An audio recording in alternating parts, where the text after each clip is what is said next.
Hello there, Sarah from 17 once again, introducing you to my Ghost Recon Future Soldier Elite Difficulty video walkthrough.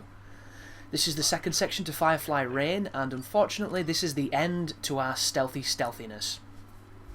So as soon as you get onto this balcony, you want to send out your recon drone, your UAV guy, and you want to fly onto the wing of this plane and plant a bomb.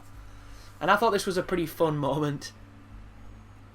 It doesn't look all that epic, but it's kind of cool because it's just such a silly thing to do. It's like when the military, or the Navy, sorry, tried to teach dolphins to plant huppet mines on the side of enemy crafts.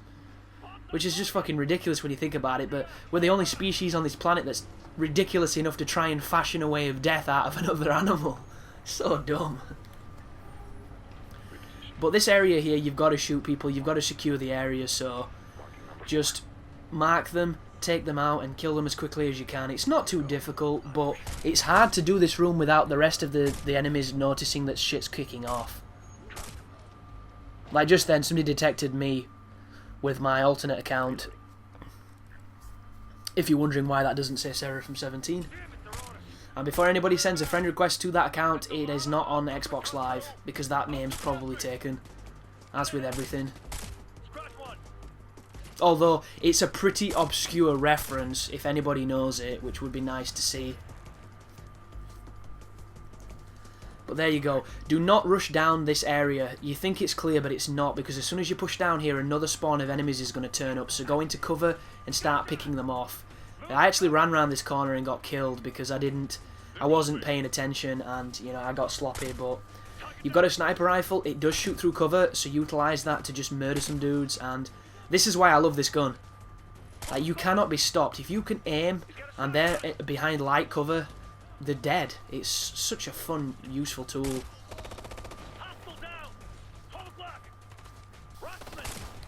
Oh, that's something I wanted to mention as well. If you're watching this video and you have this game and you want to play some guerrilla, that sounds really weird, some guerrilla mode, maybe that's a bit better, and you don't have anybody to play with thanks to the matchmaking of this game, feel free to send me a message if you're online and I'm online, and we'll try and get something working, because it seems like a super cool mode, but on your own it's really hard and it's not that fun.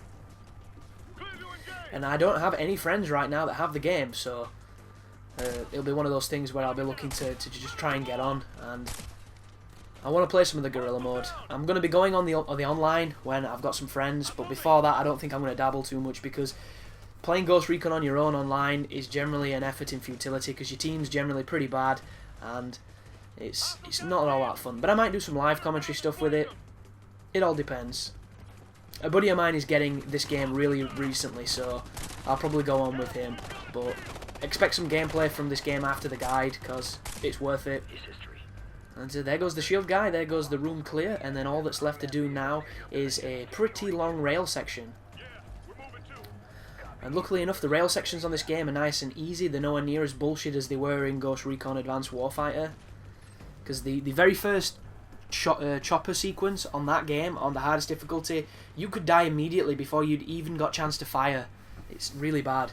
Like, you can't even shoot the guy shooting at you, because the game doesn't let you have that camera angle until after you've got to a certain height, and by the time you've got there, you can be killed. Really unfair.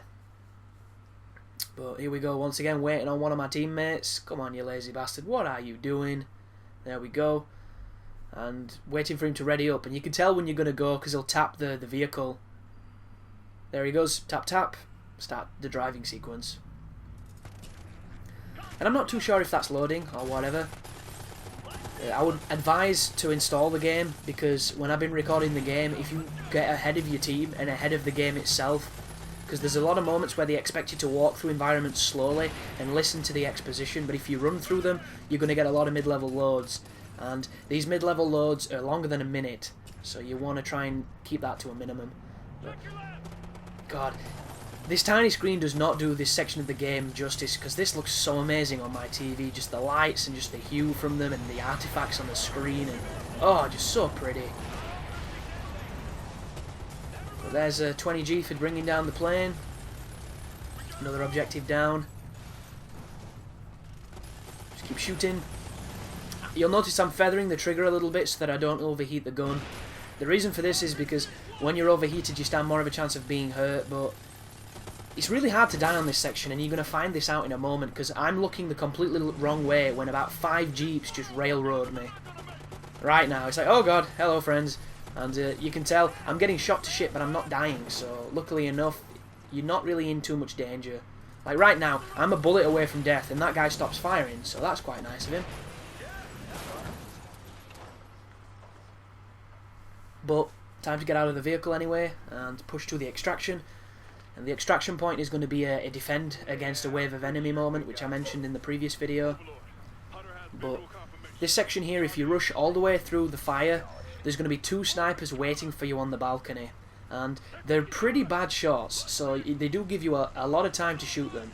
And I actually do a worse job here because I didn't realise I had my SMG on. I wanted to have my sniper for obvious reasons. The first time through the game, I didn't even spot these guys until I was 5 yards from them. And then I took them out swiftly, which was pretty cool. But there we go. Both of them dead. Run to the door on your left, and the sequence is over. But gotta wait for the team. And as usual, team's kind of slow. But look at this gun. So stupid. It's just a giant barrel. I love it.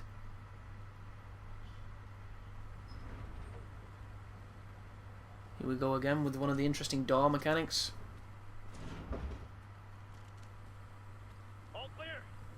And I feel like there's something I should say, like there's something I forgot to say. I just had a glimmer then of insight to something I meant to say, and it's just completely gone. But move through the sewers, use your night vision if you're having trouble seeing where you're going.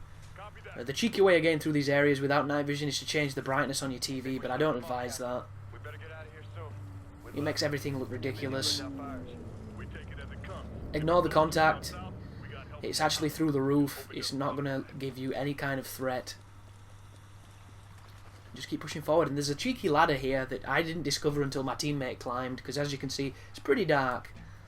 But there's the ladder. Climb up that bad boy, and it's going to lead to the final section of the mission. But luckily enough, none of the ladders on this game are as long as the... But another trimmed out mid-level load, and another doorway that we've got to wait at, which is always fun. So the enemies that are coming on this section are going to come in phalanxes, which is just a fancy way of saying a big group. And all you need to do is you need to hold out and kill as many as you can. You don't have to kill them all. I think it's a timed sequence more than anything, because a tank's going to turn up in a cutscene. And after the tank turns up, you've got to wait just a little bit longer, and then you get an artillery strike on him. And that is literally it. And the best place I found to sit is over by this cargo crate here, because the enemy has to literally get to the left and right of you to flank you, and they have to come real close, and in the time it takes them to do that, you can pepper them and take them out. And I don't recommend using the red dot, although I was playing with it a little bit in this mission. I would recommend the laser sight on your assault rifles or your SMGs. That way there seems to be a lot less spread when you shoot them, and they just seem to make more sense. And the only problem I have in this section is I'm low on ammo for my sniper rifle, and I don't have much opportunity to use it. And then after that, I'm stuck with a P90, which is a good gun, don't get me wrong, but it's not the best gun at this kind of distance. And if I'd have realised I was this low on ammo, I would have probably made every shot count instead of, you know, quick scoping and trying to shoot through cars and shit. But, you know, hindsight's 20/20, and I didn't realise at the time that it was going to go that way. But there's another Mass Effect event happening this weekend, because we failed the one the other weekend apparently. So now Banshees are going to be turning up on every race, which is bullshit because there's already too many fucking Banshees on that game for my lanky. But all you have to do, I think, is promote characters, so I'm sure I've got a couple of those I can promote to get those quick, you know, accommodation packs, victory packs and all that good stuff. So that should be pretty cool. There's also a free DLC coming our way where we're going to be able to play as the Vulture. So that should be pretty cool. Expect some gameplay of that. I've still got a ton of Mass Effect gameplay on my hard drive. It's one of those things where they're so damn long. they take a while to upload and they take a while to commentate, so I'm probably just going to scrap them and I'm going to do them with live TeamSpeak, because I can do that now. I've got my blue snowball and I've been wanting to do it for a while. But keep on moving left and right, making sure nobody flanks you, making sure you pick off some dudes, and just keep waiting on that checkpoint. You could use your drone now to tag people and to mark... Oh no, sorry, you can't. My bad, you can't use your drone. I think I checked. It blew up on the plane. Conversely to this, you could throw a sensor out to try and, you know, mark enemies and give your team a little bit more stuff to shoot at, because if an enemy is marked, your team is much more liable to shoot them than they are than if they're just running around. And it doesn't matter if the enemy is 5 yards from your team. It's just how this game seems to work. If you can see a guy like that, he is much more likely to get shot than he is if you can't. But here's the tank. I think it's a T90, something along those lines. Same kind of tank that was bumming me on Battlefield 3 the other day. I had a massive multiplayer session on the game, and I've got to say, people, I don't like that multiplayer at all. It's not a bad game by any standards, it's just the people that play it are fucking horrible. They're some of the biggest douches in any game I've played. Which is funny, because everybody gives the community of Call of Duty a bad time for camping, but fucking Battlefield's the campiest game I've ever played. And I mean, I'm not even going into the people that do nothing but haul the jet, or haul the chopper, or haul the tank. Just fucking gayness. But thanks for watching, guys, and you take care now.